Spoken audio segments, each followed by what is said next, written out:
انت بتشجع كورة، فما تخليش حد يستغل تشجيعك وانتمائك ده في ان هو يدخلك خناقات لمصالح شخصية، او يستغلك ويسوقك كده عشان يكسب بيك بونت عند فلان، او يضغط بيك على علان. كذا موقف حصلوا في الفترات الأخيرة. مثلا جماهير الزمالك وهي بتشتم زيزو، هل كل جماهير الزمالك عايزة تشتمه؟ أكيد لأ، مش كلها. تمام. لكن تلاقي نفسك في قلب المدرج الناس كلها بتشتم فيه.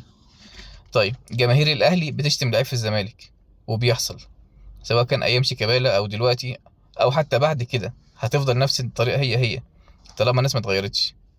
لكن الأسوأ من ده كله إيه بقى؟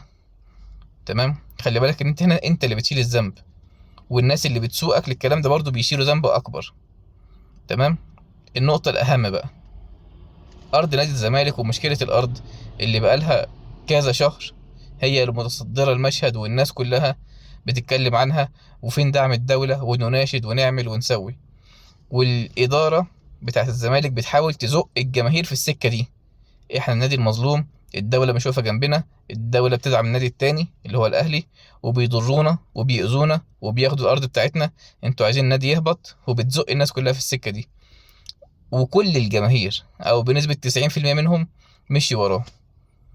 امبارح يطلع بيان من النيابة العامة ان الكلام ده كله والقضية اللي فيها تتحال للجنة الكسب غير المشروع.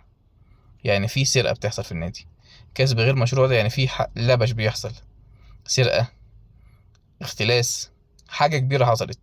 والكلام ده مش هيحصل مع إدارة الزمالك إلا لو كانوا متأكدين مليون في المية إن الكلام ده فعلا حصل. وكروت خدوها بشكل مش طبيعي. تمام. وبيتاجروا بالجماهير. روحوا اتكلموا، روحوا قولوا، روحوا دافعوا عننا، روحوا قولوا فين الارض. يوتيوبر الزمالك كلهم بيتكلموا الكلام ده، نجوم الزمالك القديمه والجديده كلهم بيتكلموا بالطريقه دي. الارض هتضيع، النادي هيقع. الارض هتضيع، النادي هيفلس. لازم ترجعوا لنا الارض. في الاخر يطلع فيها كسب غير مشروع، ويطلع فيها بيع للبنوك بدون سندات، وفي مشاكل كتير. فما تخليش حد يستغلك ويدخلك خناقة مش بتاعتك.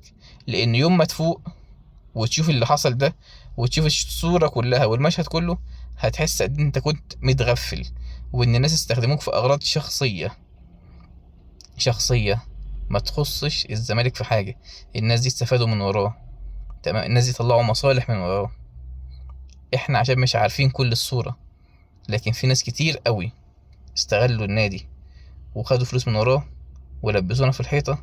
والنادي يا عالم هيحصل معاه ايه، وعايزينك انت تروح تحارب بدلهم. حطهم في مكانهم الطبيعي وما تمشيش وراهم.